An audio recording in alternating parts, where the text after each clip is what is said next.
27th Detective Squad, detective on duty. This isn't the 27th Detective Squad, and there is no detective on duty, because the T-1000 killed him and assimilated him, and so now he looks like him. And having said that, we're going to see Terminator 2, the re-release version in 3D.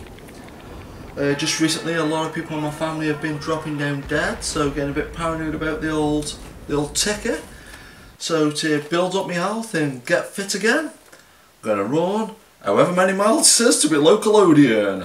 Let's go!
Going to see Terminator 2 3D in the very same cinema where I saw the original release in 1991.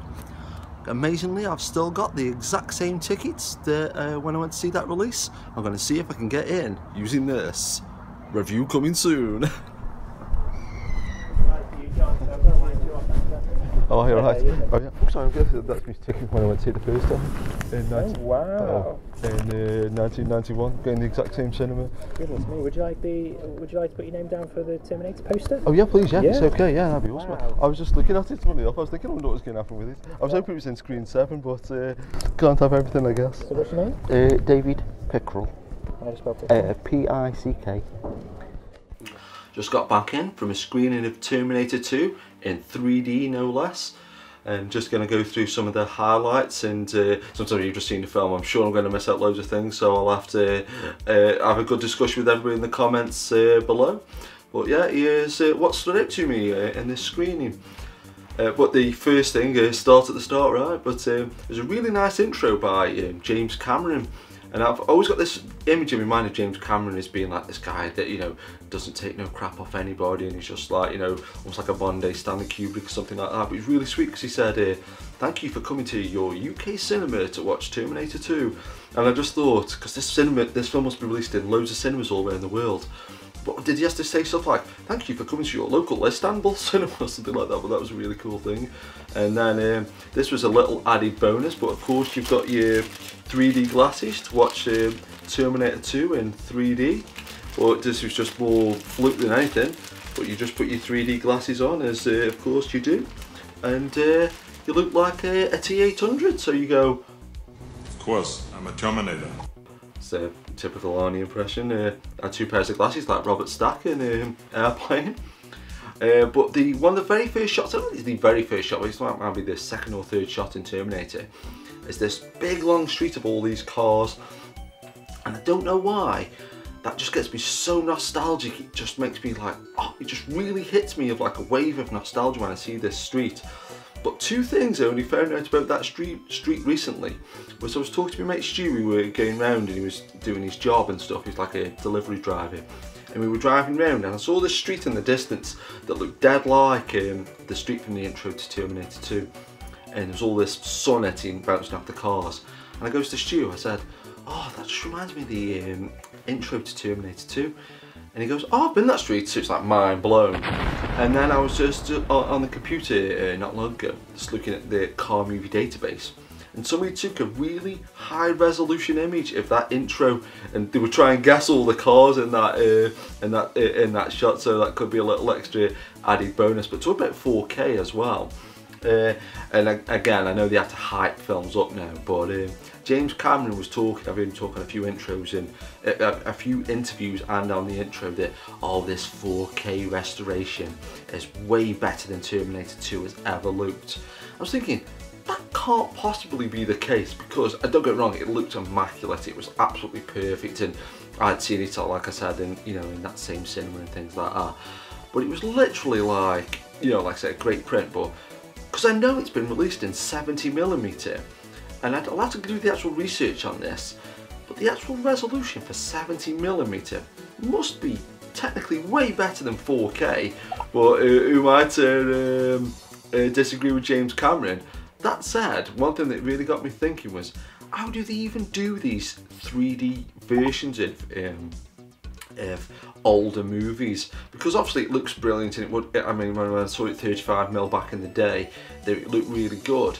But some 3D conversions, they're almost like those old multi-plane cameras that Disney used to have. You felt like there's something on one plane and something on another plane. But this one, you really saw things at an angle, like there was the opening shot of where you see a skeleton in a car just before the endoskeletons come in. And I'll never look at T2 in the same way again, because I could see like the little bit where the seatbelt goes, you could see almost around it and behind it. I was like, oh, look at that. And then there's this shot of a fence when the T-1000 arrives just before the policeman gets killed, and you could see like behind that the fence was right in the foreground, and you could see in the background that really, really well.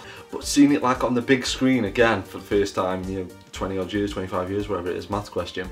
But when the T-1000 knocks on the door and the step parents, is that right? The step parents, yeah. When the step parents come out, I could see the dog Wolfie going nuts in the background, and I've always loved that like how the dogs always react around Terminator. They always know that it's a Terminator.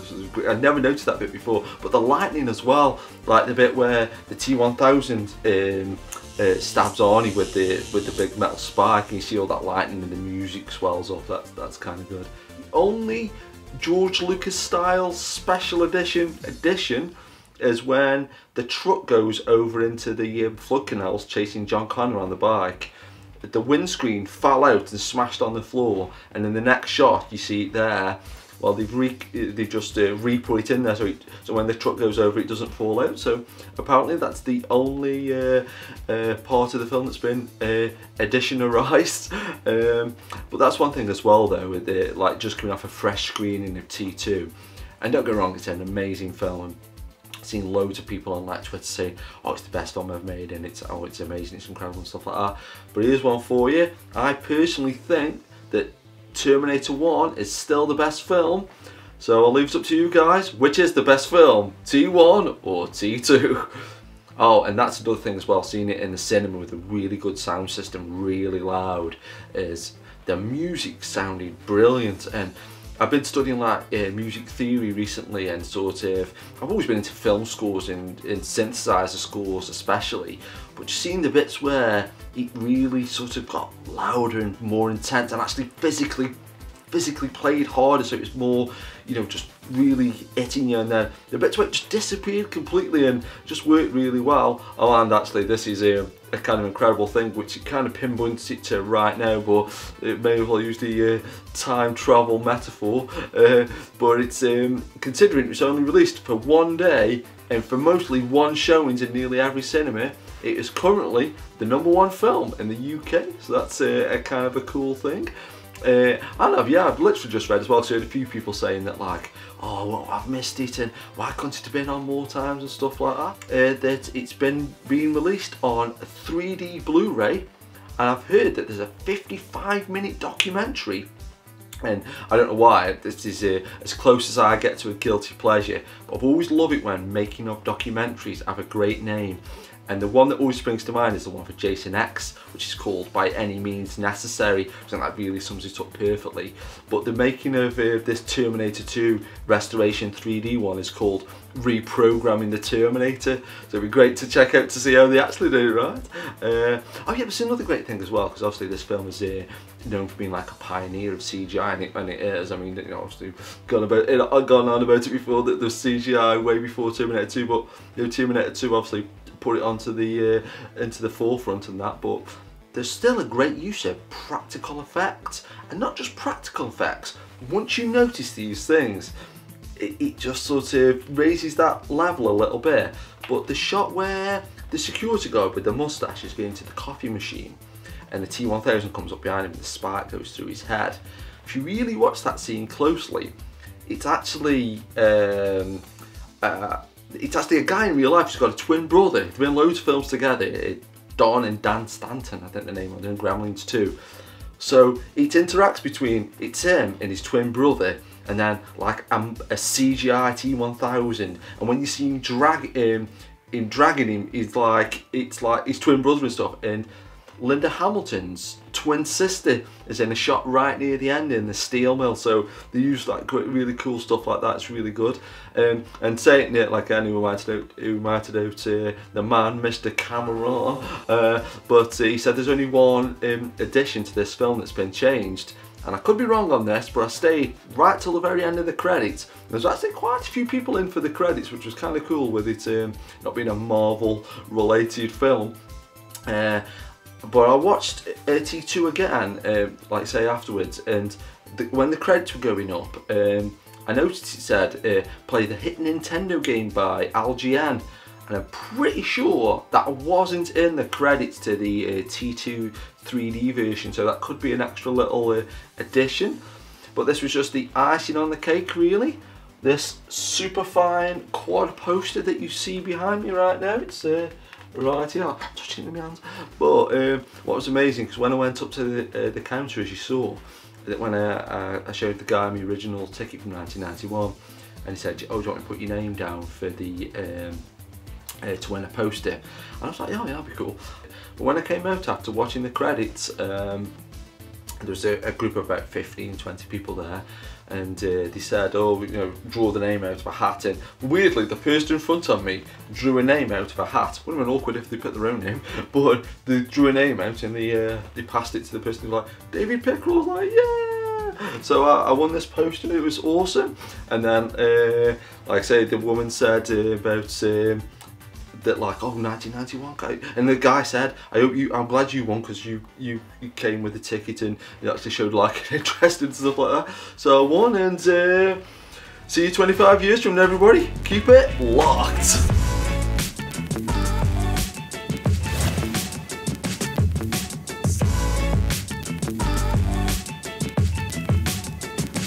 Ah!